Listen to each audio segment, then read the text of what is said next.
We've always talked about grassroots governance here on Sunrise Daily, and the papers are awash with so many states getting ready to replace what they call caretaker committees with properly elected officials. And one of such states that went to the poll over the weekend is Ogun State here in southwest Nigeria. Joining us to look at the issues from that particular election is Segun Sowunmi. He's the PDP Director of Organization in the state. Good morning. Good morning. Good morning, yes. Well, anyway, the elections, they say intrigues so much to the extent that some people didn't get to see their names on the voter register. But again, we'll talk about the State Independent Electoral Commission. How did the election fare with your party on that day? Well, I think that, to say the least, no one that was part of that election can consider that an election. At best, you will say it is one of the painful and embarrassing display of excessive executive power, absolute brigandage at the level of a political party that is enjoying the support of government. But it was peaceful. Difficult to ascertain that anything else other than a charade took place. It was peaceful, if you like, because when the amount of force that has been put together by the ruling party and its collaborators is so overwhelming, sometimes people just give up. I will start from what was the pre-election challenges that people noticed. OGSEC, obviously, newly constituted by the ACN-led government, had people who were clearly incompetent. It is easy to imagine that once you just amalgamate people together, they will have all the necessary know-how on how to do an election. But from what you see with INEC, time helps them to learn the process better. In this particular case, these people were new. They couldn't really follow through on their own guidelines. Beyond not following through on their guidelines, they consider themselves into both a law court, a court of appeal, a court that can interpret judgments, and they were just doing basically barefaced illegality. Take the case of the People's Democratic Party of Nigeria.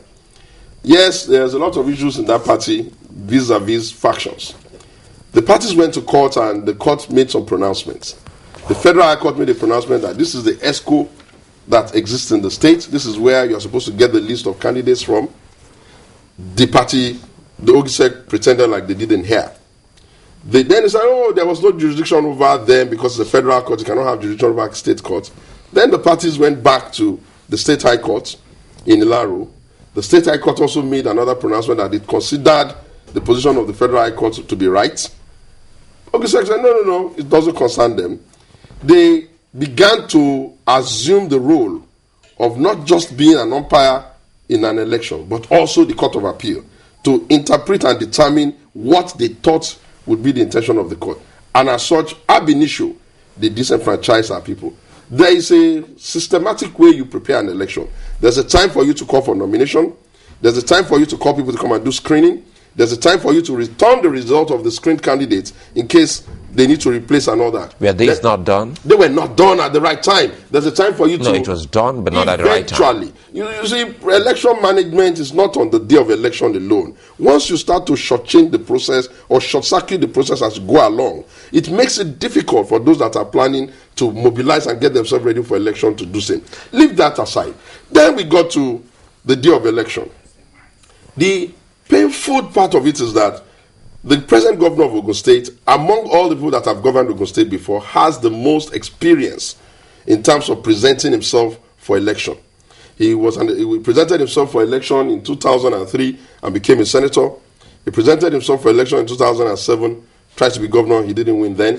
And then he presented himself for governor. The point I'm making is that... The point is not about the governor. He's not the man in the eye of the storm now. Yes. We're talking about the grassroots elections.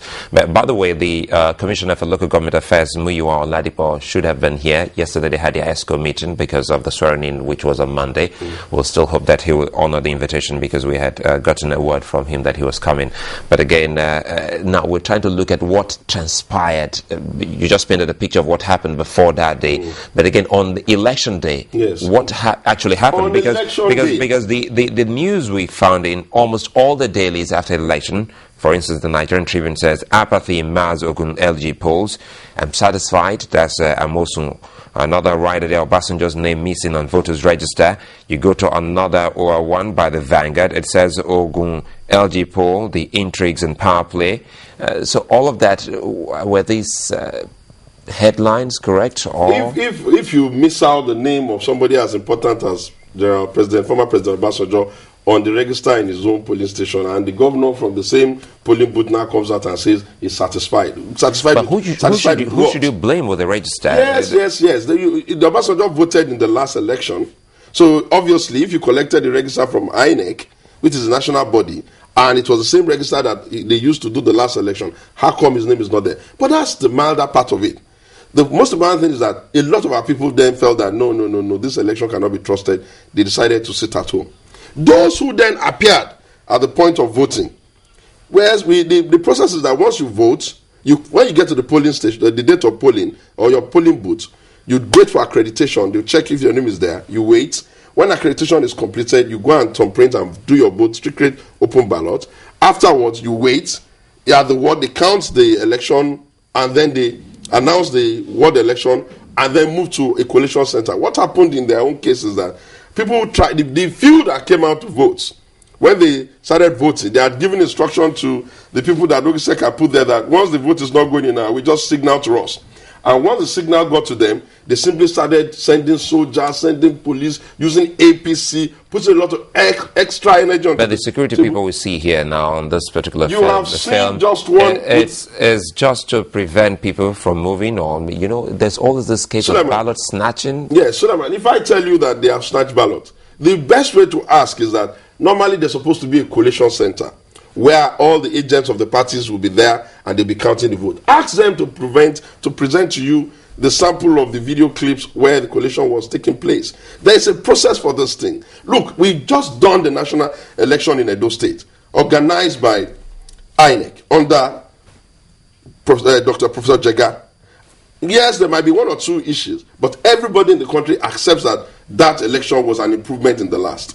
Would you now expect that because we ceded some responsibility to state governments to have Ogisek, which is state election body, would you now expect that the standard of election at the state should fall beneath that of INEC? Are you saying the government of Ogun State did not provide a collation center for the results? I think the collation center ordinarily should have been a place that everybody knew and the agents of the parties would have been allowed to go to. What we just found out was that instead of announcing the result in your ward where your election took place, or announcing your local government election in your local government where your local government took place, they decided they wanted to bring it to some location in Abeokuta, the state capital. And between the point where the election took place and the time when they are announcing the result, a lot of magic happened. As at our own verifiable, acceptable, our agents' result, the People's Democratic Party in Nigeria, notwithstanding the crisis there, we were able to get at least 12 locations. I can count them for you. Ijebu Day, Ijebu North. Hold on. You're able to win. Is that what you mean? Or you're able to get substantial votes? When you do an election, everybody comes in to vote. You are supposed to count it at the ward. It is the collation of votes that happen at the ward that becomes a local government result. So if you have about 10 wards in a local government, and your agents are already giving you exit polls result in 8, you should know that if you amalgamate it together, it should give you an idea or a picture. But guess what? They didn't even give you the one you got in your ward. They didn't even bother to seed the one in your ward. Now I ask you, Ogun State, as you know us, we're very, very active political people. There's no state in this country that can boast of having very vibrant and egalitarian political movement and political energy like Ogun. Most states can boast of one party or maybe a second. In Ogun State, we can boast of at least minimum 4 very strong parties. We have the PDP, which is my party. Yes, there is the SCM, which is very, very strong, the ruling party. There is the PPN, which is the party that enjoys the support of the former government, which is also very strong, having presence in every local government and in every ward. Then there is Labour. How then do you expect that the dispersion of an election that showed that during the state election that was run by INEC, the votes was 60, 40, 30, and now they are coming up with a figure that says that 90% was theirs and all the others. So what about all our own card-carrying members? They didn't come out to vote. But again, I think you just said something a little earlier. You said, I think most of them had to sit at home because they were not satisfied with the process. And if most of them sat at home, then we just will not have their votes reflect on that day. Okay, if most of them sat at home, they came with Ijebu North. These people came up and told us that while the PDP scored about 18,000 votes, the PPN scored about 13,000 votes. They claimed that the ACN scored 68,000 votes. See, what's the challenge for all of us here is not to really criticize for criticizing's sake. We have taken the path in this country to follow democratic systemic change of government at specific period. We are doing it at the national, even though the PDP is the party in the national. We are reducing the influence of the government on election and on election day.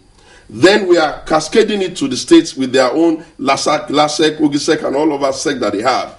We then need to let it sink into the minds of our people that the minimum standard for an election, whether it is conducted at INEC level, national, or it's conducted at state level, must be the same. How do you explain that a party that went to an election and got about 40% of a vote in a vote counted by INEC will now go to one done by OGSEC and begin to get... See, statistics does not leave itself open to that kind of dispersion. Once you are getting a dispersion of, instead of 60-40, you are beginning to get 90-10 or 95, you know that something is wrong somewhere.